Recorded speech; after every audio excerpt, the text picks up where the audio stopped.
The thoughts, opinions, and general overall shade thrown on High at 9 News are those of the individual speakers and not those of High at 9 News, its audience, or its advertisers. The statements made do not constitute medical, legal, or financial advice, and for advice tailored to your specific situation, please consult with a licensed professional.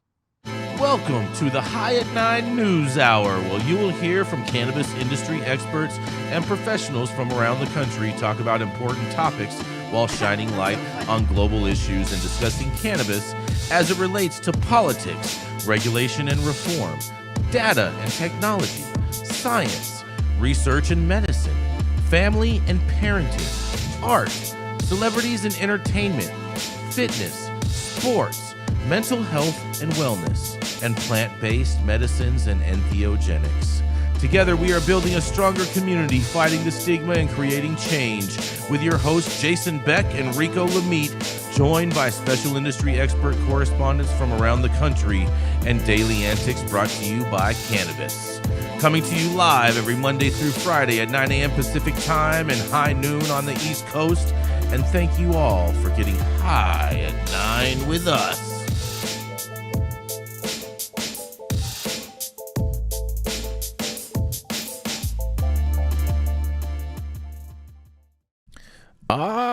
Yeah. Good morning, everybody. That's right. It's Wednesday, Hump Day, October 30th, and today is National Wicked Day for all you people that like Broadway. Yeah. I figured. Yeah, I bet. Yeah. It's also National Publicist Day for all those people that love to hear about themselves. Yeah. Want to control their image. And it's also Speak Up for Service Day, Rico. What kind of service? I guess closed mouths don't get fed. Yeah, what kind of service we talking about? This man, all kinds of service. You know what I'm saying? To each their own. And it's also, that's right, you guys, it's the day before Halloween. So today is, of course, National Candy Corn Day. Originally, I thought you were going to say All Hallows Eve. Yeah, it was originally called chicken feed. Stop it. You don't feed chickens candy. No joke. Yeah, candy corn was originally called chicken feed. That was a nickname for it back when it was first created. I don't know about all that. I think that's some shit you made up. I thought it was called candle wax. Nope. I have it in the Halloween facts book I have for my daughter, actually. Jason. Halloween facts book? Interesting. Yeah, Interesting. I'm big on trivia. Halloween is the greatest holiday ever created on Earth. No, it's not. It's definitely not. No way. I could totally do. I could personally do without Halloween completely, but whatever. I'm not going to be. Sounds like you're a big fan of Festivus. No, I'm not. No. I'm just not. Just Halloween has always been a time where people like always get robbed and stuff like that. You got people running around with masks on, doing crazy shit and whatnot. So I've never been a big fan of it. But nonetheless, Stop the cap, Jason. It's true. It's true. Anyways, thank you all for joining us and getting high at 9 with us every Monday, and it's high noon on the East Coast. Oh, man, sorry. Fuck, I fucking fucked that up today. Oh, well. Please remember to like, share, and subscribe to us on all social media platforms. You can look up above and down below on your screen to see exactly where we live on the internet, and we are live every Monday through Friday on YouTube, Rumble, Twitch, Twitter, Instagram, Facebook, and on our very own website at www.highat9news.com. So welcome to everyone joining us from any one of those platforms. And kicking it off today, that's right, we have the Halloween dope dad himself, Mr. Rico Lamitte, the man who's going to be out there with little baby Zozo trick-or-treating, getting all the candy corn in the streets of Los Angeles. That's right, it is the dope dad himself, Mr. Rico Lamitte. Sorry, Rico, no applause today. Adam is virtual today. Oh my God, virtual Sorry. Adam. Yeah. Thank you. Regardless, virtual Adam. I'll give myself a bit of a golf clap. Oh boy, here we go. And today I'm going to go back out to Jason Beck's favorite city, New York. Yeah. So New York City law enforcement officials led by embattled Mayor Eric Adams recently claimed that Operation Padlock to Protect has shut down over 1,200 illegal cannabis shops and seized over $82 million in illegal product. In an effort to publicize the initiative's success and make an argument that taxpayer dollars spent on the crackdown were not being squandered, Adams held a strange press conference at a local landfill last month to really show the trap who they were fucking with. where he and other officials incinerated what officers claimed to be millions of unlicensed cannabis products live on social media. Well, it's looking like that photo op on Trash Island is going down in the history books as Mary Adams' very own George W. Bush 2003 mission accomplished speech moment. Because yesterday, according to ABC Eyewitness News 7, a Queens judge ruled that the law to be that law is indeed unconstitutional because it denies shop owners their rights to due process, a conclusion predicted from the jump by civil rights activists to eventually be OPP's undoing. Queens Judge Kevin J. Kerrigan ruled on Tuesday that the New York state law behind Operation Padlock to Protect and allowing NYC shops to shut down suspected illegal cannabis shops was a direct violation of store owners' due process rights, ordering an end to the program immediately. The law empowered the NYC Sheriff's Office to padlock these stores after raids, even if administrative courts like the Office of Administrative Trials and Hearings, or OATH by acronym, recommended reopening them. The ruling criticized the sheriff's ability to ignore oath findings and keep stores closed for up to a year, calling it arbitrary and capricious and harmful to due process. The decision could have far-reaching implications, potentially allowing affected store owners to sue the city for lots and lots of damages. Per the article, the store at the heart of Kerrigan's ruling, Cloud Corner, admitted to containing cannabis, but successfully argued at their oath hearing, and now in Queens Supreme Court, that the sheriff's raid was conducted outside of business hours, and therefore the inspection could not have concluded that pot was being offered for sale. That's excellent. Oath dismissed both the summons and the order shuttering the store, but the sheriff issued a final decision that the shop should be closed for up to a year, citing its listed hours of operations on Google Maps and claiming that they discovered dozens of pounds of illicit cannabis product. The shop's attorney argued that his client's shop's rights were violated after a raid conducted outside of business hours led to its prolonged closure, and that information for the raids had been automatically generated and inaccurate. Judge Kerrigan agreed and concluded by writing that the sheriff had failed to find or prove that the shop was actively selling cannabis in any capacity. The sheriff's order for the store to remain shuttered could only be characterized as arbitrary and capricious if the final arbiter has the authority to confer no weight to the hearing. There is no meaningful opportunity to be heard, reads the decision, which vastly increases the risk of erroneous deprivation and raises a due process concern. While city officials are appealing the decision, this ruling contradicts a prior federal court ruling that upheld the statute's constitutionality. So I don't know, but what we do know is that the trap remains undefeated. I'm Rico Lamitte, the Double Down on the Street for High at 9 News. Let's hear it, y'all. This is funny. This is funny. The administrative process, and Omar, I'm interested in your experience of this, warrants for administrative law and the process is very much truncated. And it sounds like somebody decided we're going to follow the rules here about when you can go out there and do this. And they just punched him right back in the face, which I think is comical. Is the cops hate to lose. They really do not like to lose. So they'll be coming back doing something here shortly. Yeah, I mean, they conducted a very sloppy investigation. All they had to do is send in undercovers during business hours, make the purchases, do it the right way, and they would have won. But they are doing dragnet style, it seems like they're doing automated targeting of some sort and coming in after business hours. And just because somebody's got a stash of weed doesn't mean they're selling it. Just like some people at home, they have cases of beer. Does that turn them into a liquor distributor? Of course not. Some people end up stockpiling product for whatever reason. Maybe they're not allowed to have it at home, so they stash it at work. Maybe it's a bunch of workers who like to party after hours. Who knows? But there's right ways to conduct investigations and shut somebody down for that length of time.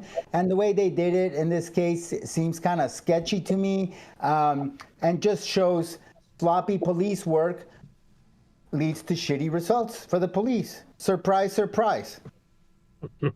Surprise. Somebody at the sheriff's department was using AI or Chat GPT to determine which shops to go after and when. Yeah, but it turns out to be hearsay. And when you go in to do an investigation, it's all based upon things you heard, not things that you went in with your own investigators and can document. That's where they're on a slippery slope. And my experience with the cops is they like to just do things as they've always done them. They don't like anybody to put a roadblock in front of them. They get kind of pissed off about it. But there are rules out there for a reason. And you have property rights. You have due process rights. When they come in cowboy style and say, we're going to shut you down because we found some weed in your place, and the judge says, well, now you're going to have to prove it. And they go, ba-dee, ba-da, ba-da, you know. It doesn't work that way. And I think they should have their ass kicked. And props to the lawyers who caught the cops, you know, which shows once again that the true guardians of the Constitution are, in many times, the non-government lawyers who call out the government's actions. Never cop a plea because the cops probably fucked up on their side on the process, and you can most likely get out of it. Oh boy, man. You know, this story. Man, you know, it says, are all these smoke shops going to open right back up? well, that's They're all going to hire that same lawyer. I can guarantee you that. And find his cards outside the jail. Yeah, I guess Kerrigan wrote in there that the sequence of events culminated in a, quote, clear violation of due process under the law, under the U.S. Constitution's 14th Amendment for Cloud Corner, despite the fact that an employee of the business openly admitted that the store was selling cannabis without a permit during its regular business hours, which were from 1 p.m. to midnight daily.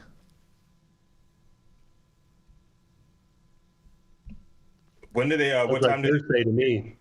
What time was the raid done? It doesn't say necessarily when the raid was done, but it also said, oh wait, hold on. Here, agents with Operation Padlock entered the store at roughly 12:30 p.m. before the business was technically open, Kerrigan wrote in his ruling, and they also unplugged security cameras that would have verified that the shop was closed at the time of the raid.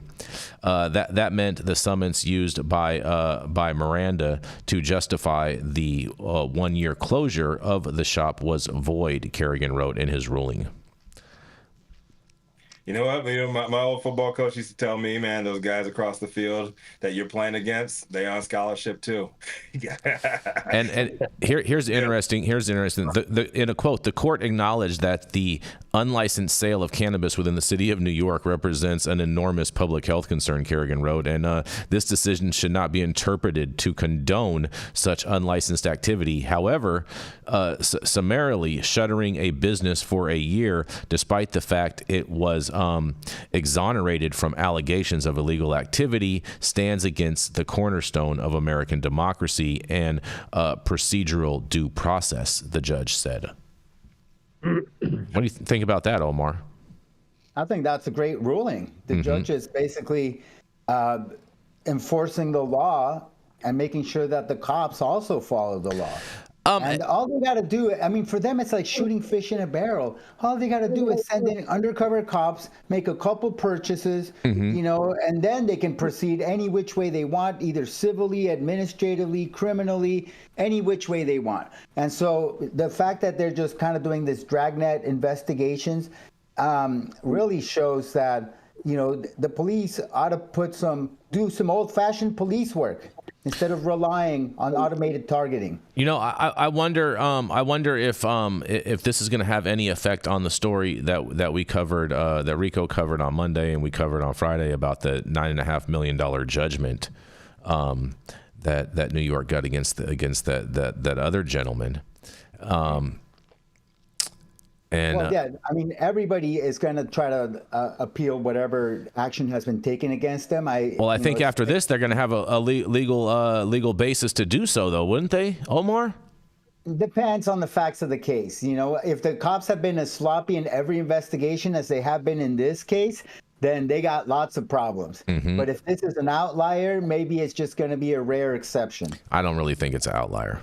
An additional quote in another article says illegal smoke shops and their dangerous products endanger young New Yorkers and our quality of life, and we continue to padlock illicit storefronts and protect communities from the health and safety dangers posed by illegal operators, the spokesman wrote. To date, though, Operation Padlock to protect, we have shut down over 1,200 illegal shops and seized over $82 million in illegal products that for too long have put people at risk, they say. Yeah, protect the tax funds. I mean, the kids. They've illegally seized those illegal products from those illegal shops. Exactly. And then they illegally destroyed them at a press conference. That's all well documented. Them for lost product. It says Mayor Adams, the city council, and sheriff have violated the due process rights of every store owner that has been shut down by the New York Sheriff's Office, Lazaro wrote in an email. Wow. And wow. Mm-hmm. Class action civil rights lawsuit. Yeah, and Lazaro is the attorney that represents Cloud Corner, so he's the one that's saying that this affects every single smoke shop because they violated all of their due process rights, all 1,200 of them. Omar. Yeah, that sounds like lots of litigation for this attorney. Man, there might be him having a personal interest in all this coverage. Mm-hmm. Mm-hmm. And Laszlo, it's good to see the due process laws being brought to bear here, and also there's a prohibition against excessive fines, and I think that's the next one to be knocked off because they fine the shit out of people for things like, oh, you're going to kill our children. Mm-hmm. Yeah, fuck you. No, we're not. That's nonsense. Yeah, the other guy, George. Never got tested weed when I was growing up. We never had tested weed. Yeah, the other guy, George, he got a judgment for $9.5 million, and the attorney Laszlo, he also says the city of New York should be ashamed for allowing this process to happen in the first place. How would Mayor Adams feel if due process rights were violated in his pending criminal matter? Oh boy! Shots fired, you guys! Shots fired. Do we think the police and the mayor's office are going to regret dropping that $82 million number in there because they're going to be liable for all that, right? They're going to owe some shop owners $82 million worth of something. Yeah, man. Pain and suffering and emotional distress. They'll be lucky if they get tax credits. Libel, slander, like everything that's happened to them. They've been called criminals. Like, yo, you guys are the criminals, and they have every right to say that the cops are criminals right at this point. Mm-hmm. Well, man. Looks like I had a call from the kids' school, but Jason, did they say that they were at the dump, the garbage dump, where they were taking all this illicit product? I don't understand what you're asking, Jimmy. That's where the press conference was, I think. Yeah, that's where. Okay, yeah. So were they disposing of the product there? Is that yeah. They did a whole grandstanding thing. We covered that story when he did that. Mayor Adams. Did they leave the cameras rolling long enough to see all the people scrambling to get the product out before they? No, they had like this big incinerator thing and like the big old crunchy thing, and you know what I mean. Oh, so they got all of New York High. That's amazing. I don't think they got all of New York High. Bonfire with Oreos and milk. Right? It didn't look like it was a scene out of the movie Homegrown. I'll say that much. All right. Wow. It looked like you remember those big old trash pile heaps in Fraggle Rock. That's what it kind of looked like behind him. Fraggle Rock was great. Mm-hmm. Fraggle Rock was really political. I won't go into that. Oh boy, yeah. Let's not go in that. We're going to go into our first commercial, and we're going to be right back. All right. So it would be really great with these guys went out of business too, and it's all Eric Adams' fault. That dump went out of business. They get sued also.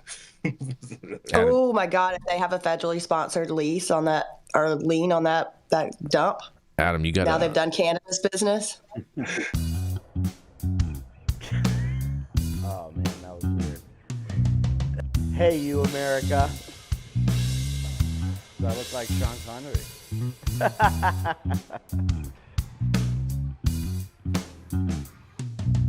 Good morning, America. Saman Razani coming to you live from sunny Los Angeles, California with the one and only highest host, Mr. Jason Beck, smoking on the best weed in the world. Did you know that we have an audio-only version of our podcast? You can find it on Apple, Google, Amazon, iHeartRadio, and Spotify. No excuses in 2024. If you haven't checked us out, Check it out now. And also, check out what the Prophet's doing in 2024. All right, y'all know who it is up next. The High at 9 News head honcho, known for smoking the best weed in the world, the highest Republican in every room. And he is also the GOAT. And what I mean by GOAT, he is the greatest Halloween holiday hater of all time, Jason Beck. Rico, it's amazing that as human beings, we're all polarized about saving the kids and whatnot and all these different things, and yet sugar is the first drug that we ever introduced to our children. But nonetheless, my story has nothing to do with that. That was just in regards to whatever the hell shit you had to say. Yeah. That was like your Matthew St. Germain moment. I'm just saying, it's just true. It's just truth. You know what I mean? Sugar is, diabetes, all kinds of stuff. All kinds of bad things happen from sugar. But yet it's the first thing that we give kids. And called lactose, Jason. Comes out of a woman's breast. I thought that's milk. It is, but it's sugar. Well, again, it's first drug you're introducing to your kid.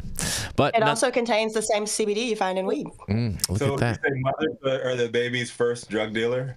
In essence, yeah. Drug supplier. I've been pushing my whole life. Drug supplier. Mm-hmm. Yeah. And boobies will get you addicted every day. Yep. Oh, that's Lord. That's right. Well, I'll tell you what. I think you guys are gonna enjoy this one because a Washington state auditor says the cannabis industry's tracking software has failed, you guys. That's right. Miggy, this is for you because it's in your home state. The Office of Washington State Auditor said in a recent report that the state's seed-to-sale tracking system for cannabis products has failed and is unlikely to satisfy its stated goals until 2031, nearly 20 years after legalization. In a report released last week, the Office of the Washington State Auditor found that the state's stopgap cannabis industry product tracking technology, Cannabis Central Reporting System, the CCRS, has failed. The report notes that the State Liquor and Cannabis Control Board, known as the LCB, has no plans to implement a better system until 2031, nearly 20 years after cannabis was legalized by voters in the state. In a quote, a robust seed-to-sale tracking system has been under development for 12 years, but is yet to be fully realized. The adult-use cannabis market has changed throughout these years, and at this time, I believe this report can serve as an important framework through which state leaders can engage with LCB to establish clear goals for ensuring accountability in our modern adult use cannabis system. Evaluating Washington state oversight and cannabis industry follow-up issues, the Office of the Washington State Auditor back on 10/22/24. And in its 2018 report, the Auditor's Office recommended the LCB implement a cannabis tracking system for a data-driven, automated approach to enforcement. However, the recent report found the state, in quote, lacks a data tracking system that easily and reliably tracks cannabis products. The report notes that the CCRS lacks real-time tracking information and has limited data input protections, which means that the LCB relies on licenses to report accurate and complete information. Additionally, the report says that licenses cannot easily access or correct their data after they upload it, and the lack of a single identification number makes it difficult to track products for quick product recalls. The report suggests a system that tracks cannabis products from seed to sale has consistently reliable and current data and automated alerts, you guys. Well, it sounds like Washington State is one big dumpster fire, and it sounds like everyone could just, trap like they're in Oklahoma, but nonetheless, I can't wait to hear what you guys have to say about this. Well, I don't think you can even do that in Oklahoma now, because I'm pretty sure they have metric fully implemented there. They do. The funny thing about this is not the first issue that Washington has had with their traceability system. Their first contract was given to BioTrack, right? Yes. Yeah. And the reason they did that was because look at their structure of how they set up their system. They had I don't know if they still have the rule, but initially they had a rule that you could be a cultivator and a processor, but you could not own either of those licenses and a retail license. they looked at what we did in Colorado for our medical law, which then was the groundwork for our adult use law, and just decided to go the other way. We had at the time My MITS, which is now known as Metric, as our traceability system. They wanted to do something different, so they used BioTrack, which was a giant shit show, and they had to take that contract away and re-award it. And I don't know the system that you were just talking about, Jason. I don't even know who the developer of that is, because it's not, I don't think it's being used in any other state, but this is just funny to me because they have not figured out their traceability at all. And by the time 2031 comes around, I'm hoping that we don't need traceability at the level that we've had over the last 10 years. It's really interesting to watch because, like, Sohum, we were in Colorado at the same time, and it's like our system for all of its failures worked pretty freaking well. So the fact that they would look at that and be like, screw it, let's try something completely different. Like, you don't have to reinvent the wheel. And that's the frustrating thing when we see states implementing new processes. Go look at what works. You don't have to go A, B, C, D. You can go A to G because we already know that those in the middle don't work well. So I don't understand why we continue to see states do this over and over and over again and just get it wrong. Yeah, but on top Washington of that, the city of Denver and Colorado were developing the systems at the same time. They were the first to legalize. So keep that in mind. There was no wheel invented. They were both inventing the wheel at the same time. That's partially true, but our medical system in Colorado actually was the first system that had business licensing and seed to sale or clone to sale traceability. So My MITS was implemented on our medical system prior to adult use. So we might not have had a lot of experience, but we had something. We had groundwork that worked, which is partially why Amendment 64 passed when it did. Well, one interesting thing is Miggy 420 of Cannabis Legalization News. He says seed to sale is seed to fail. And he is out of the state of Washington. I find that very, very, very interesting. Miggy 420. Very, very cute. And we were talking about in the chat, they're saying diversion isn't an issue. Diversion is not the only issue that is blocked by seed to sale, right? We just saw in California a tremendous embargo, and that is because adulterated product was brought into the licensed facility and put into licensed products that should have been marked safe, but maybe weren't. And so I think that that's also an issue. We're not looking at just diverting things from the licensed market to the illicit market. We're looking at unsafe products possibly being put into the chain of custody for licensed brands. And the public safety issue is valid too. Being able to track batches and issue recalls when necessary, I think, is really the only legitimate reason for any kind of traceability like that, because it's a public safety concern. Absolutely. It could also be used to detect burner distros in major diversion, but it's not used that way, at least in California. So let's not pretend Metric is the solution. Many operators would prefer Meadow to be the provider instead of Metric, so I'd rather have Meadow in charge. Shout out to David. Well, it's interesting because Miggy is still in the chat. He says that hemp gets flowed into these markets as well, and there were D9 extracts put into edibles in the state of Washington. How much did the state of Washington spend on this program? You know what's funny is that is not in the article. Well, it's definitely got to be. I mean, that was an open RFP, I'm sure. So there has to be a public number somewhere. Well, not only that, but it's controlled by the liquor liquor division, which is basically the state of Washington. So that's all taxpayer money. So they have to show some type of accountability somewhere. I just find it interesting it wasn't in the article. Yeah.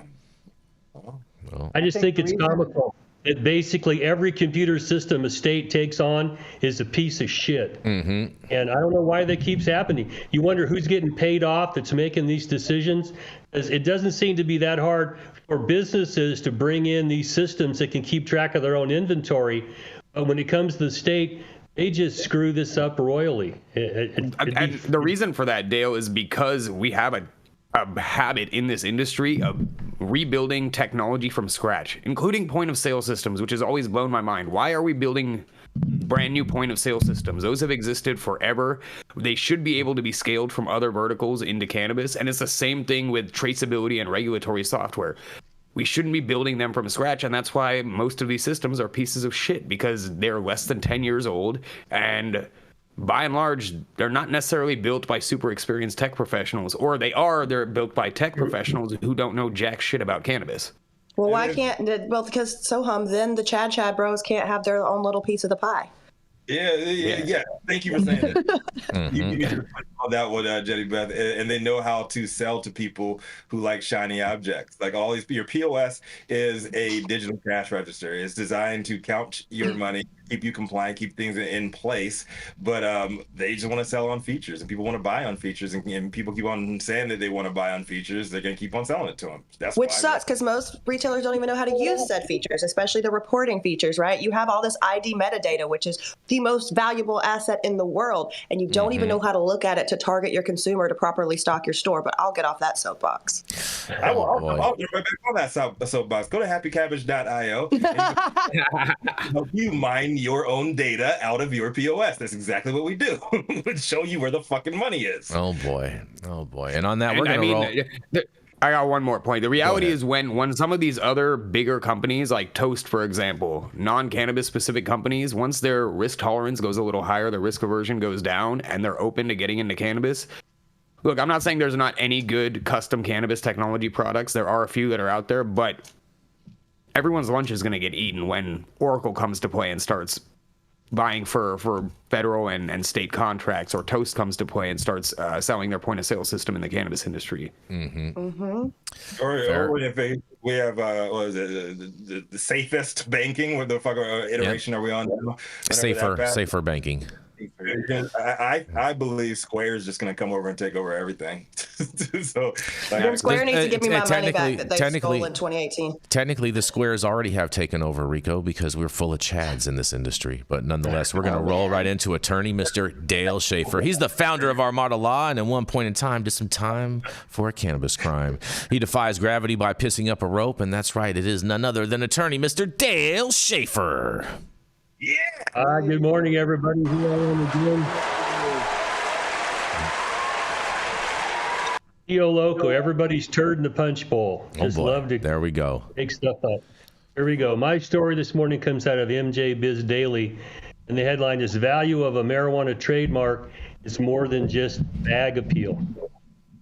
Now, this article was authored by my friend Luke Zimmerman, who's an intellectual property attorney.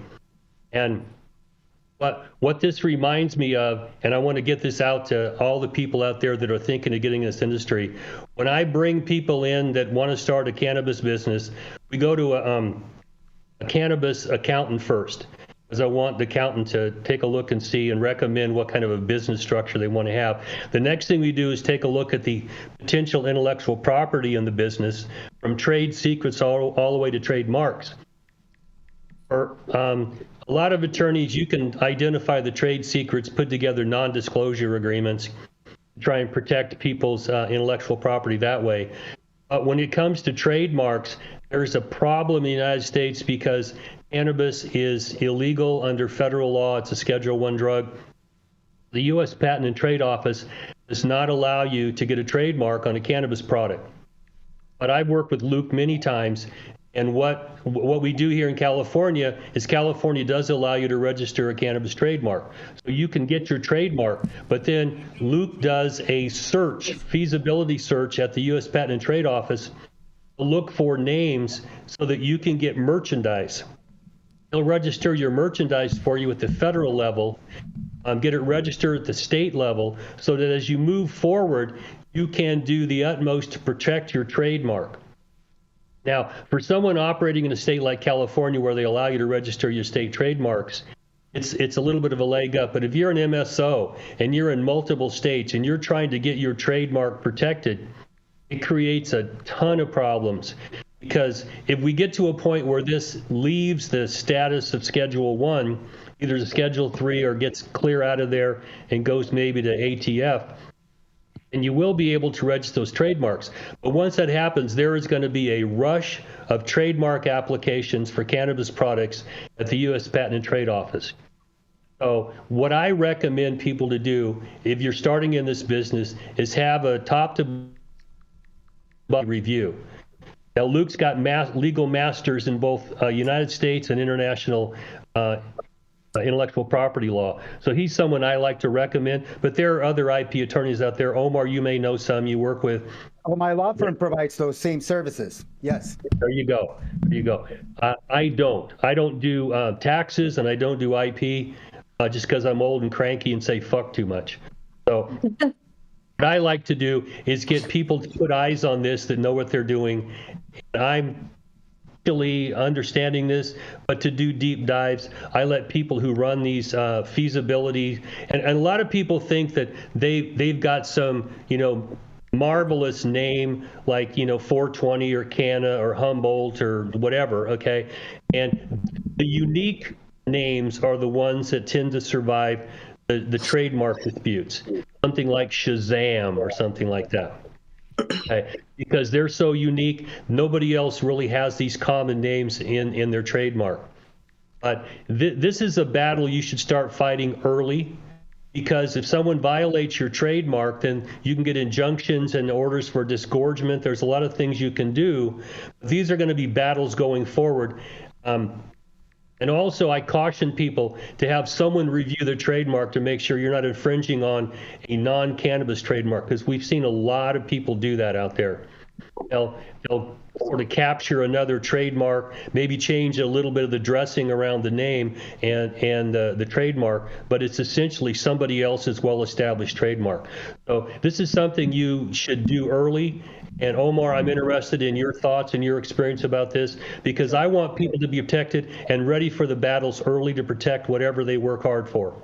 This is back to you guys. What do you all think?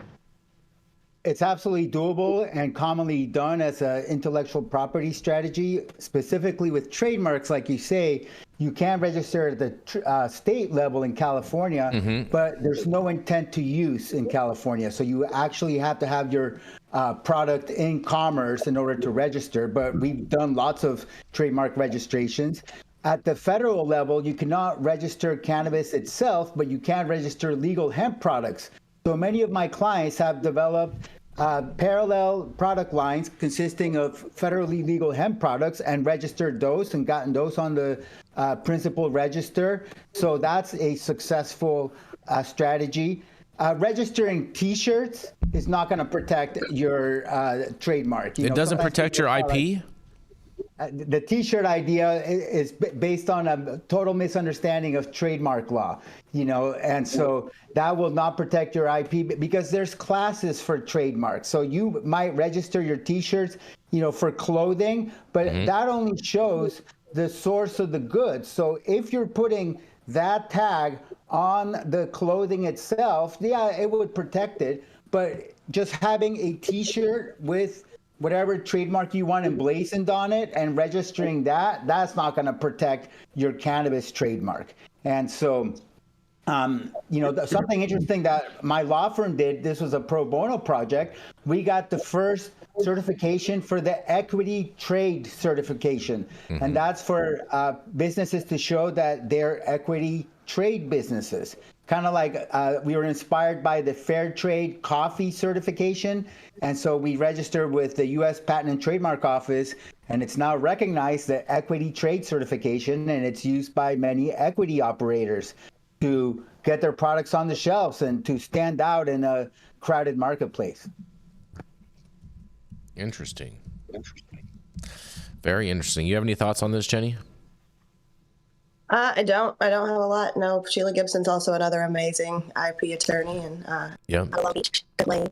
But yeah, no, I think the skills showed us they learned the hard way that you can't infringe on non-cannabis patents. I believe they got slapped by imminent marks. Interesting. And so if you're looking for a name for your trademark, please look up the spectrum of distinctiveness, and that will show you that a descriptive mark, like just cannabis dispensary, is not really trademarkable, and that the best trademark is what's called fanciful, like a made-up name, like Google.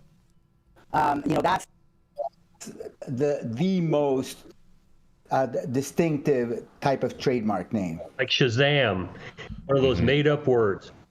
Well, Shazam is no longer a made-up word, and now it's trademarked. But yes, like Shazam when it first came out. Shazam! Oh boy. Well, we're going to go to our next commercial. Put that genie back in the bottle, Jason. Yeah, we're going to go to our commercial. We're going to be right back. I just ordered the summertime strawberry salad when added steak on top here at Anna's. Make sure you do the same thing too next time you're in downtown Long Beach. Come on down and check out Anna's joint on the 400 block of Pine Street. They have amazing selection of beers, foods, and when you come down here to Anna's, you can even challenge me to a game of shuffleboard if you want to lose.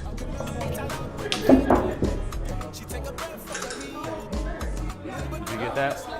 So, next time you're in downtown Long Beach on Pine Avenue, make sure you stop by Anna's Joint on the 400 block. Not only do they have Anna's Joint, this restaurant and bar, but they also have the amazing deli next door, and then next door to that they have a very exotic flower shop. You may want to stop by and say hi.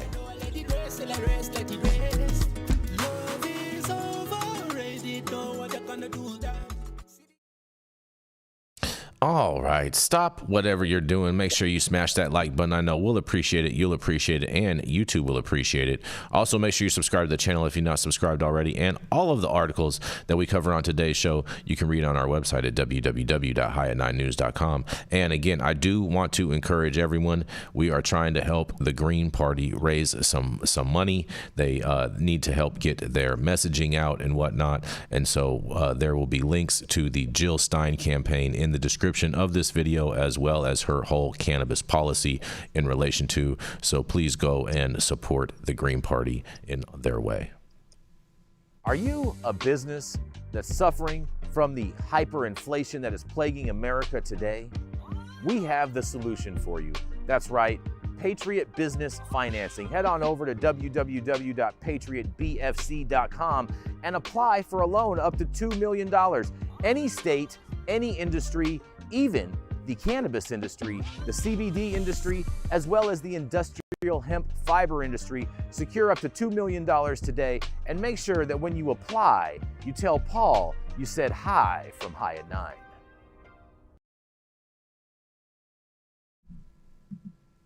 Oh yeah, y'all, we are back. And up next, we got the legendary cannabis attorney and brown belt in high-style Brazilian jiu-jitsu, well known on both coasts for beating cases and asses alike. It is no other than Mr. Omar Figueroa. Yeah. Thank you, Rico. Happy Hump Day, everyone. My story is from theconversation.com by Professor William Garriott. The headline is, Cannabis legalization may hit a red wall at the ballot box. Cannabis legalization is on the ballot again this November. Voters in Florida, North Dakota, and South Dakota will decide whether to allow adults 21 and older in their states to use cannabis recreationally. Voters in Nebraska will decide whether to allow medical access under a doctor's care. Voters in Arkansas will see a question about medical access on their ballot, but the state Supreme Court ruled that the votes can't be counted because the name and title of the measure were, quote, misleading. The results of these ballot measures obviously matter to residents of each state, but they will also be telling for the future of the cannabis legalization movement. That's because these states are all so-called red states, where Republicans dominate state politics. They are part of the legalization movement's biggest obstacle, what I call the red wall. And because federal legalization is unlikely in the next few years, red wall states are now the front line of the fight over cannabis reform. Cannabis legalization hasn't always been so partisan. In fact, bipartisanship has been key to the success of the contemporary legalization movement, which began in the 1990s. How do I know? Because I've been told as much by the people who made it happen. Since 2014, I've been researching cannabis legalization in the U.S. I've been trying to understand the contemporary legalization movement's success and what it means for the future of U.S. drug policy. As an anthropologist, my process is to go to where the action is and talk to people with lived experience. And so, I've been talking to people in Colorado. In 2012, it became one of the first 2 states to legalize recreational use of cannabis, also called adult use. Today, 48 states and Washington, D.C. have approved cannabis for some kind of medical use, although 10 of those states have legalized only the limited use of oils containing low levels of THC, the active compound in cannabis. Adult use for anyone 21 and older is now allowed in 24 states and Washington. This is a dramatic change that is undoing decades of prohibition. Any political movement takes thousands of people to be successful, but it also takes leaders. In Colorado, attorney Brian Vicente and activist Mason Tvert played a pivotal role. With support from the Marijuana Policy Project, they spent most of the 2000s building the movement that made recreational legalization possible in Colorado. When I asked Vicente and Tvert how they made it happen, they emphasized the same thing.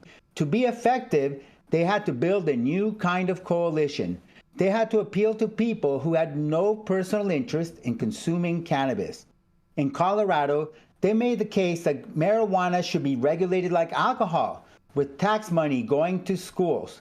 The fact that Colorado allowed ballot initiatives was also key. It let activists take the issue directly to voters, bypassing opposition from the governor and other elected officials. The strategy worked. Liberals liked the social justice arguments. Conservatives liked that it enhanced individual liberty. And the broad cross-section of voters liked that it would generate tax revenue and let the criminal justice system focus on more serious threats to public safety. These voters made for a powerful coalition. And for years, such coalitions helped legalization measures pass in blue states like Oregon and California, and in red states like Alaska and Montana. But since 2020, legalization has become more partisan. Of the 26 states where cannabis remains illegal for adult use, 20 are red states with a Republican trifecta, meaning that Republicans control both chambers of the state legislature and the governor's office. Another 4, Kansas, Wisconsin, Kentucky, and North Carolina, have Republican-controlled state legislatures and Democratic governors. Pennsylvania is the only state in the nation where legislative control is split. Medical cannabis was legalized there in 2016, but recreational use is not allowed. And Hawaii is the lone blue state that has yet to legalize recreational cannabis. A slimmer majority of voters support it than in other blue states, and there are unique concerns such as the potential impact on the tourist economy. All told, 92% of the states where adult use is still illegal are dominated, if not completely controlled, by Republicans who are much less likely to support legalization than either Democrats or independents. This is true of both elected leaders and rank-and-file party members. What's more, 16 of the 26 states that have not legalized adult use cannabis don't have a ballot initiative process, so supporters can't take the issue directly to voters. The states with measures on the ballot this November are part of the minority that do. Voters in states without ballot initiatives have no choice but to wait on their state legislatures to act. But most Republican-controlled legislatures have shown little interest in the issue, even when the majority of voters in the state support it, like in Iowa. Based on polling and precedent, the red wall will likely hold during the 2024 election. In South Dakota, most voters oppose adult use legalization, so the measure is likely to fail for the third time. Voters in conservative North Dakota have also rejected adult use legalization twice before, which makes success this year unlikely. On the other hand, it has more support from Republican state legislators than in other states, and more voters are undecided on the issue. The medical measure in Nebraska is likely to pass, but its future is uncertain. It faces an ongoing legal challenge spurred in part by the state's Attorney General Mike Hilgers, who is a staunch opponent of cannabis legalization. And even if it survives legal challenge, that does not mean recreational legalization is around the corner. The most recent polling of Nebraskans shows lower support for recreational use than medical use, particularly among Republicans. The wild card is Florida. It has already legalized medical cannabis, and supporters have been trying for years to get adult use on the ballot. Polling this summer showed a majority of Republicans supported it, but more recent polls show a slim majority now oppose the referendum. It still probably has the votes to pass, but it faces a few obstacles. First, it must pass with 60% of the vote. Second, it has divided party leaders, with the state's two highest profile Republicans, Donald Trump and Governor Ron DeSantis, taking different positions on the issue. Trump says he's voting yes, while DeSantis is a strong no.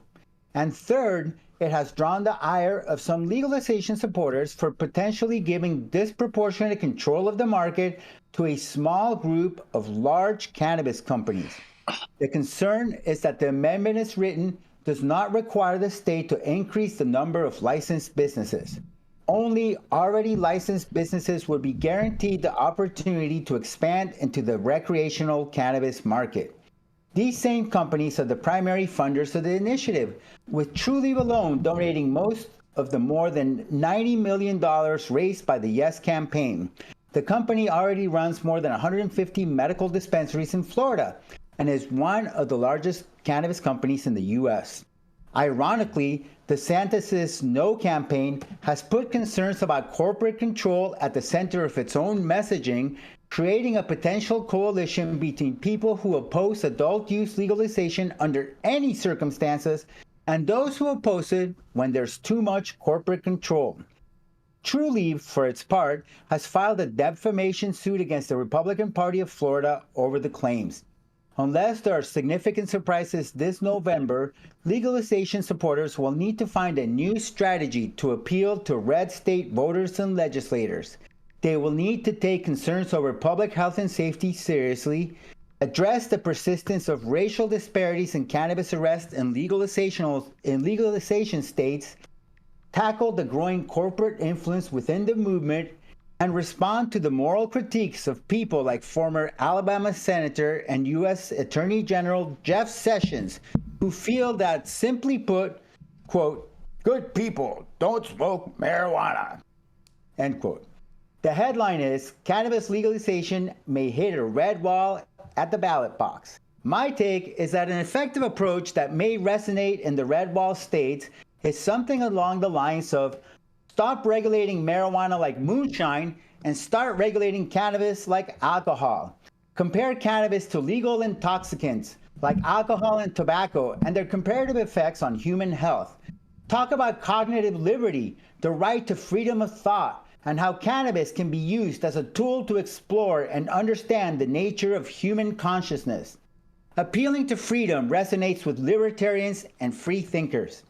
This is Omar Figueroa, lawyer, publisher, and ganjier instructor, reporting from Sonoma County, California, the traditional territory of the Pomo, Miwok, and Wapo nations, for High at 9, high noon Eastern.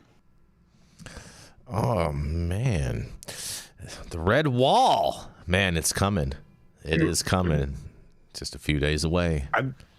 I think Omar hit the nail on the head. Getting back to the messaging that worked very effectively in Colorado. Shout out to Mason and Brian and the late Steve Fox, who, co-authored a book with Mason. I think it was called Marijuana is Safer Than Alcohol, So Why Are We Driving People to Drink? Mm-hmm. And then Christian Cederberg was Brian's attorney partner at the time. The four of them ran a very good campaign, and they spent years driving home one message and one message only: marijuana is safer than alcohol. Forget everything else, and that was extremely effective. Our governor at the time, now U.S. Senator Hickenlooper, whatever you want to call him, his family fortune is made from a local brewery, the Wine Coop Brewery, that's right down by Union Station. So they were constantly calling out his hypocrisy, and then we had Kayvon Kalibari, an activist, challenged him and Mason challenged Hickenlooper to show up at the governor's mansion, and Hickenlooper could drink as much beer as he wanted, and these guys would smoke as much as they wanted, and they'd see who was standing up at the end of the night. And of course he didn't show up, but I think what you're saying right there in these red states is very effective. I use that one piece of messaging and just drive that home. Just drive it home. I mean, they are driving it home. They're spending a shit ton of money on to drive it home. It's an expensive ride, and the price of gas is expensive. This isn't the first red wall, though. I mean, Omar, I don't know when you started into practice, but back in the late 90s when I was starting into cannabis, Dan Lundgren was the biggest asshole opponent to marijuana legalization, and that followed right on the heels of Ronald Reagan, who did not want this to be legalized. So we had these battles, and Terry Hallinan came in and told him to go fuck himself, and I ain't going to prosecute anybody. And that's where the battles with Perone started.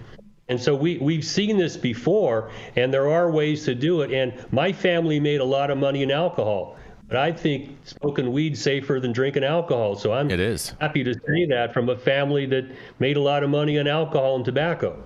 So that message, I think, resonates with people, because alcohol, I don't want you to stop. You can't stop alcohol. We tried that, it didn't work. But to educate people that if you're going to drive a vehicle after consuming something, alcohol is one of the worst things you can consume, and go drive. Yeah, I think if we've learned anything about red walls in the past, is they cost everybody, except for those implementing them or trying to put them up. Stop it. Stop the ridiculousness. Stop the ridiculousness. I thought you liked red walls. History is a thing, man. I thought you liked red walls. Selective amnesia is a thing too. You know. Who paid for that wall, Jason? Red walls. Red walls a lot better than blue balls. Oh boy.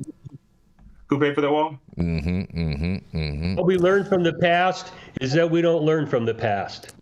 Put that up in bright letters. So true, Dale. So true.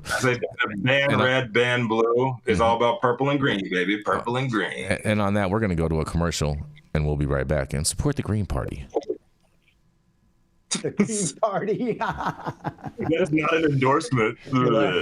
This plan would make marijuana legal, but would not remove all of the consequences. Explain that for us. Why are they busting in my door after midnight over something that Illinois says is legal? Right. We've run into so much cannabis. We've run out of places to put it. Things are legalized, but it's not legalized completely. My mini doc on legalization policy in Illinois is available for free streaming now at colememo.com/minidoc.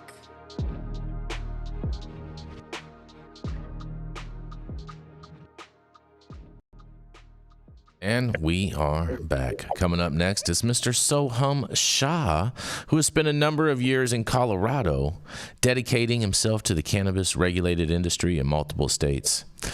And he has a few different projects, such as Grind, which is a cannabis lifestyle brand for serious professional athletes, and Little Dragon, a direct-to-consumer concentrates brand in California that utilizes artificial intelligence and machine learning. That's why he must always spell his home city as just abbreviations when it's really Austin, Texas. That's right, it is none other than Sohum Shah. Yep, that's right. I'm here from the acronym that scares Jason like it's Halloween. It's just a stupid acronym. It doesn't scare me at all. Oh, you're terrified. No, Come never. All right, but today we're going to take it back to the state where I went to school, Arizona, which is set to allow delivery for adult use starting on Friday. And this was originally reported by Marijuana Moment. Deliveries of legal adult use marijuana will begin in Arizona on Friday, allowing adults 21 to purchase cannabis to be dropped off at their doorstep. Previously, the service was available only to registered medical marijuana patients. The policy change was set to take effect no later than January 1st of next year, the trade group Arizona Dispensaries Association, ADA, said in announcing the change. The organization applauded regulators for working to adopt regulations ahead of schedule. We are thrilled that the Department of Health's proactive approach and commitment to implementing a well-thought-out delivery program has helped us reach this landmark moment sooner than expected, Ann Torres, ADA's executive director, said in a statement. Details of the new delivery program are included in updated adult use and medical marijuana rules posted by the State Department of Health Services. The changes take effect on November 1st. Rules include tracking of orders and deliveries, including times and locations, and require that delivery workers have a means of communicating with the marijuana establishment. Marijuana products and cannabis plants may be lawfully transported to buyers, but the change does not encompass delivery of paraphernalia. States vary as to whether they allow delivery of adult use marijuana, but those that have adopted the policy cite a possible increase in public safety. In New Jersey, for example, regulators last year highlighted cannabis delivery services as one of the number of measures designed to reduce the prevalence of impaired driving. Meanwhile, in Arizona, a state appeals court ruled earlier this month that medical marijuana dispensaries can operate near preschools, reasoning that state cannabis laws differentiate between schools and preschools. A different appellate ruling recently said the state cannot suspend a driver's license merely because someone has THC in their bloodstream. They must actually be impaired while behind the wheel. As far as the state's medical marijuana market, the program has continued to shrink following voters' approval of adult use legalization. A report from this summer noted that sales have dropped to 1/4 of the size of the adult use market 3 years after recreational sales began. Separately, as the November election approaches, 2 new polls show strong majority support for marijuana legalization, federal rescheduling, and cannabis banking reform among likely voters in Arizona, which is a key presidential battleground state. Regarding other drug reforms, Arizona Governor Katie Hobbs, a Democrat, signed a bill into law this summer that would allow firefighters and peace officers with PTSD to get workers' comp coverage for MDMA therapy if it's federally legalized. Hobbs' signing of that bill came shortly after she vetoed a separate proposal to legalize psilocybin service centers. The measure would have significantly expanded on Arizona's existing research-focused psychedelics law that provides $5 million in annual funding to support studies into psilocybin therapy. So, interesting. I think the best part about this article is something we don't hear very often, and that's regulators beating their deadline that they have by statute to implement any type of system. I think, especially with cannabis, we've seen quite the opposite of that, where application windows get delayed, application approval times get delayed. So shout out to the government in Arizona, the Department of Health Services, for once at least being ahead of schedule. This is Sohum reporting from the ATX Austin. Let's throw it back to Texas. Let's throw it back to the rest of the crew and see what everyone has to say. Arizona, man, them AZs, you know what I'm saying? Why does that not bother you, but ATX does? Because it's actually a real abbreviation. Yeah. It's actually like. So is ATX. Yeah. No, it's not. ATX is not a real. Just like we're JB, just like our friendship is JB. No. You're not comparing none of that crap with that. That is not. How do you feel about that? How do you feel about the PHX, Jason? The what? The PHX. Phoenix. Come on, it's obvious. Come on, Jason. Stop you're being. He almost said she even got it. Wow. No, it wasn't like that. But I'm saying it's so obvious when you use one of those abbreviations, Jason. I don't understand Jason's fear. It's so stupid. I have no idea. I wrote it out and lined out the big letters so he understood why, and he's still just like, this is a refusal. This is a refusal. This is stupid. It's totally ridiculous. Absolutely ridiculous. But I am glad that that more medical patients are going to be getting access. I think that is a great news and great story, Sohum. Yeah, I was actually hanging out with people from. Oh, sorry. Go ahead. I was going to say they already had delivery for medical in Arizona. This is adult use delivery that's starting. But yes, more people will have access to get cannabis delivered to them. Oh, interesting, because the headline reads differently. So it's saying expanding a service basically that was previously available only to medical patients. Got it. Okay. All right. That makes more sense. Okay. All right. Okay. Did you read the headline? Yeah, I did. I did read the headline. That's why I thought that they were just allowing for delivery for medical. That's why I was a little confused on that. It had an X in it, so it just tripped him up. Cute.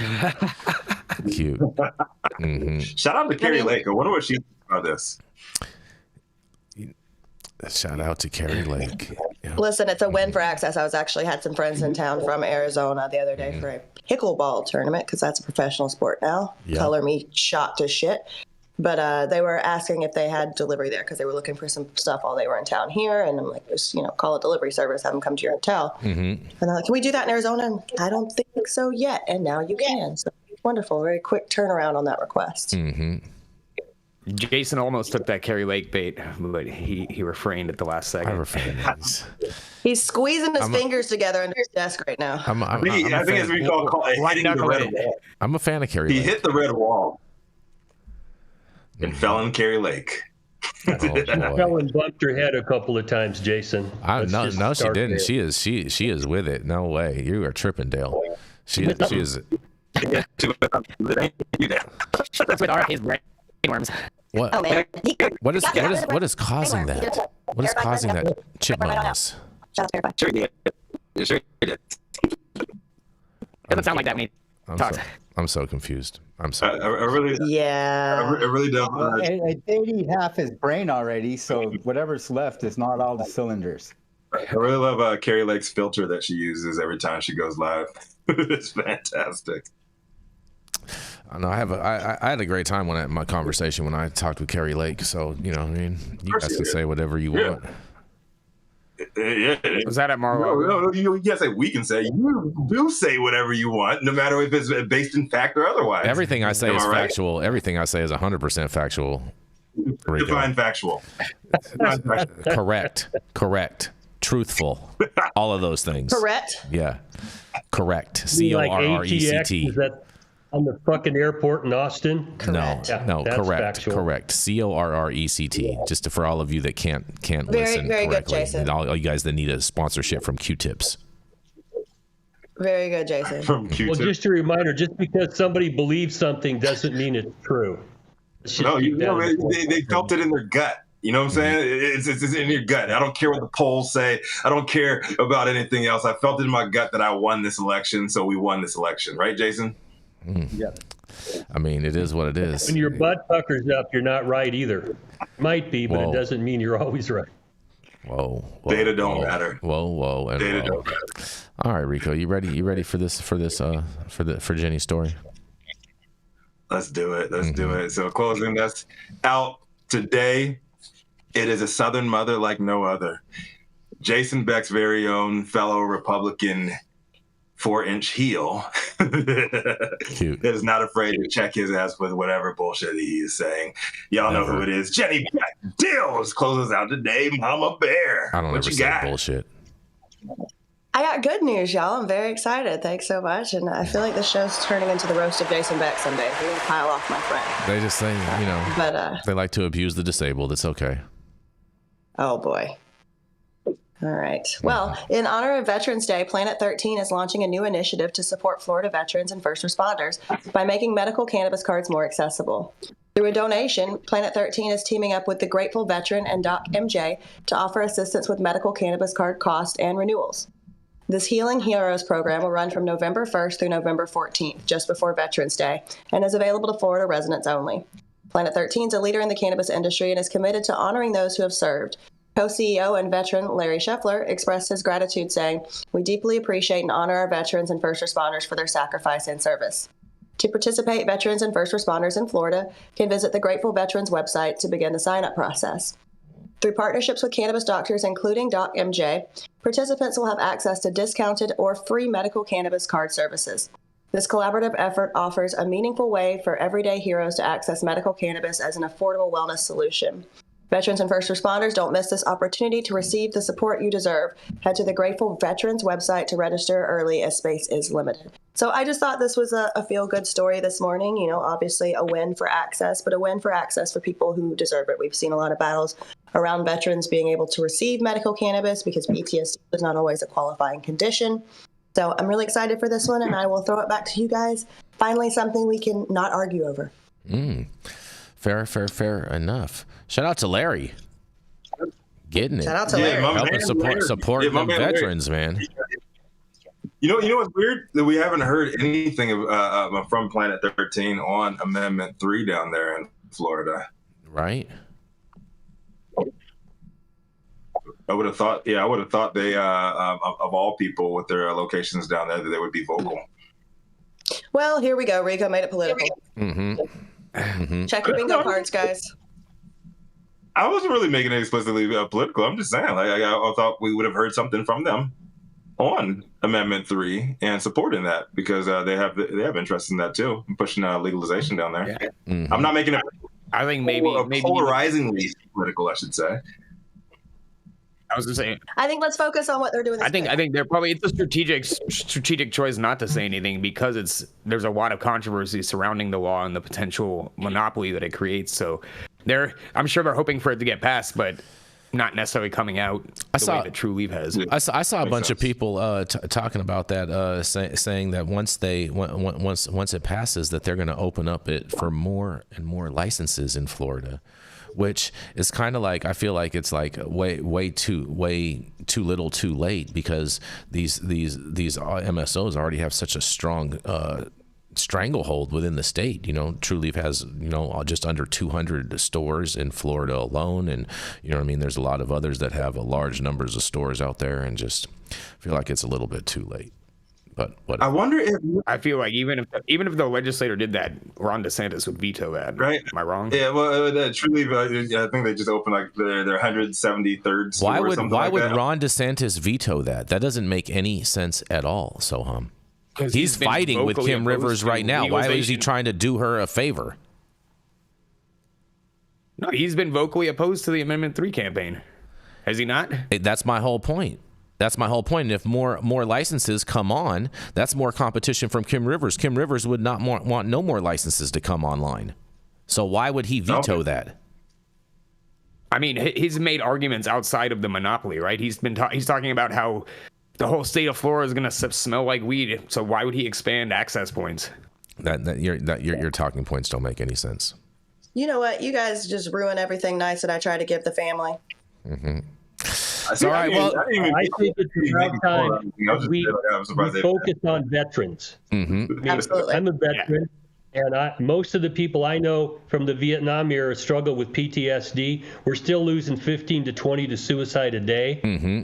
And if any issue will carry this over the finish line is that veterans need help. Drinking with PTSD is like pouring gasoline on a fire. Mm-hmm. Smoking weed, taking microdoses, even max doses of psychedelics, things like that, have been very helpful. And I think the public is listening. We all served our country, did our time, got our medals, all that kind of shit, came back with things in our head we'd like to forget. Right. And I think that's something, and California has SB 34, hope it continues so we can give weed away veterans. But more states need to do this because the veterans, it's hard for people to really look a veteran in the eye and say bad things about them. Yep. Right. Yep. And shout out to the C word with a super chat who says, Happy Halloween, yo. Yeah. Mm-hmm. Much love the C word. Thank you so much. I wonder if there's more. I wonder if there's more of truly medical dispensaries in the state of Florida now than there are Walgreens and CVS put together. Well, you're a data cruncher. Why don't you start crunching some numbers, Rico? Yeah, why don't you follow the money? Yeah, exactly. Always do. Mm-hmm. And speaking of, why don't you include Circle K in that too? Put a Circle K in that. Circle K. Leave the K Circle spot alone. K, There's plenty of there's tons of K spots. I don't circle my K's. You know what I'm saying? Oh boy.